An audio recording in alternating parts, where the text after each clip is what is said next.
Madam President, this meeting was originally requested to discuss Israel's weaponization of humanitarian aid for collective punishment purposes, with Israeli leaders confessing to it publicly. They're not denying it or claiming, as they have done in the past, that hundreds and sometimes thousands of truckloads of humanitarian aid is in Gaza Strip. This time now, they made the decision to weaponize it, to use it, to stop it publicly. They're not denying it. No longer feeling the need to even keep up pretenses.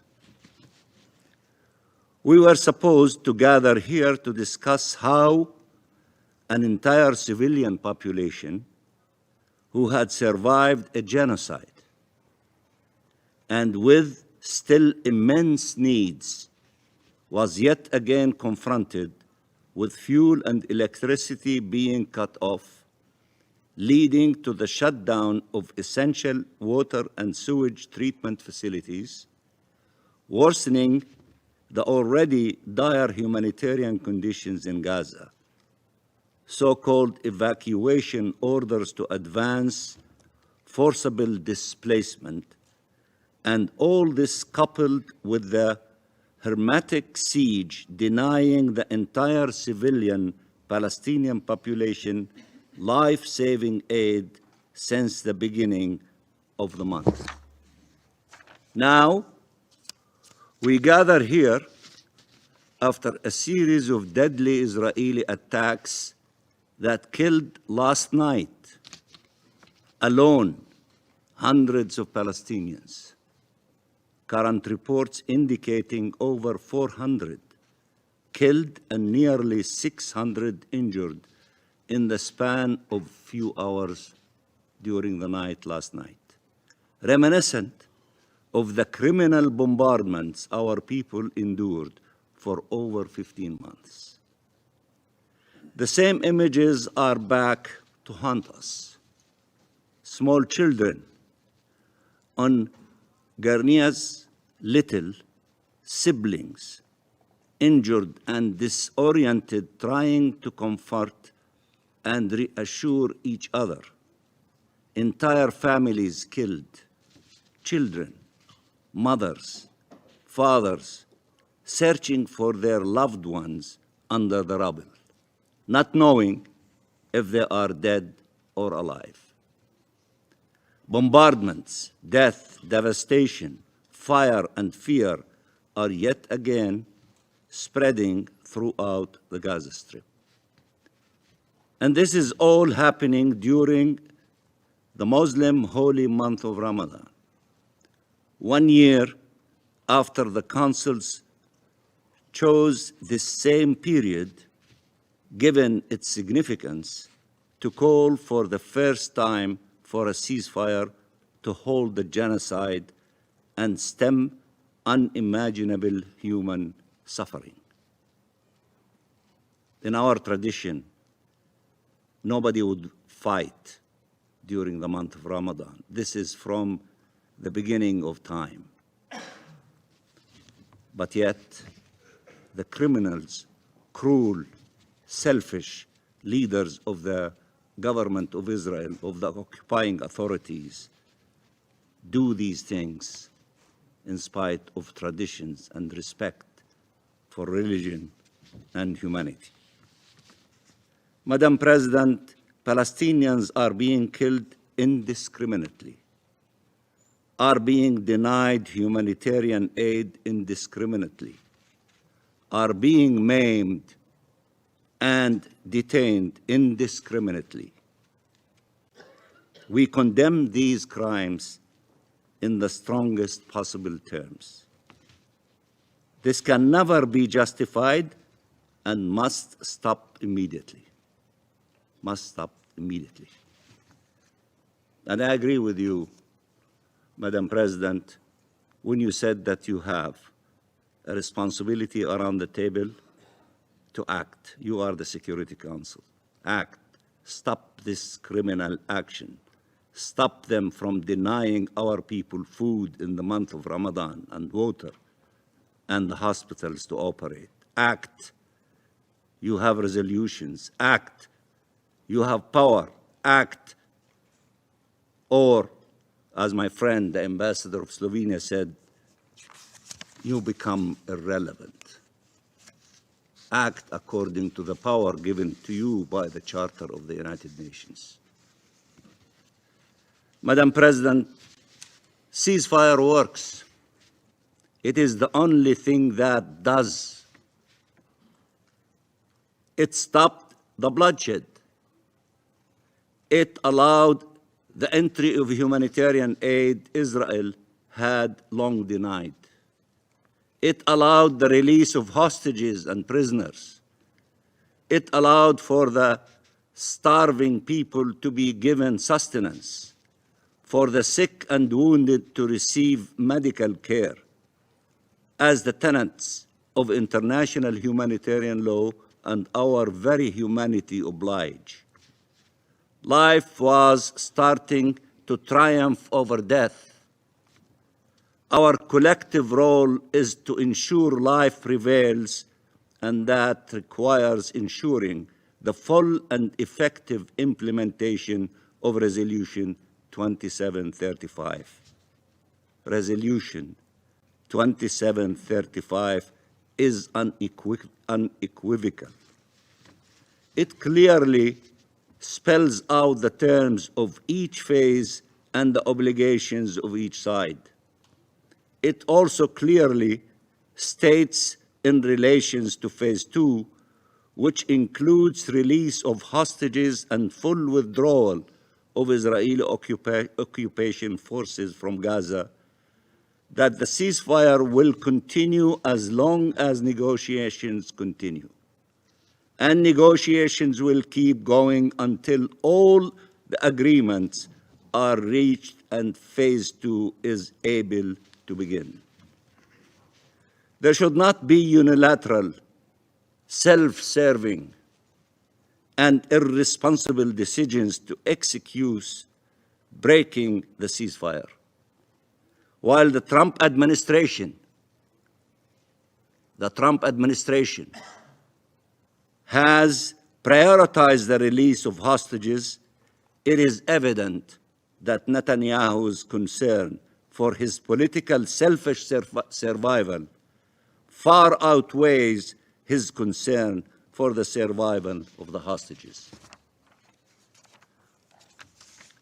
Madam President, the resolution is also clear in rejecting any attempt at demographic or territorial change in the Gaza Strip, including any actions that reduce the territory of Gaza, a goal Israel continues to pursue as mass forcible displacement and annexation remain its primary aims throughout the occupied Palestinian territory.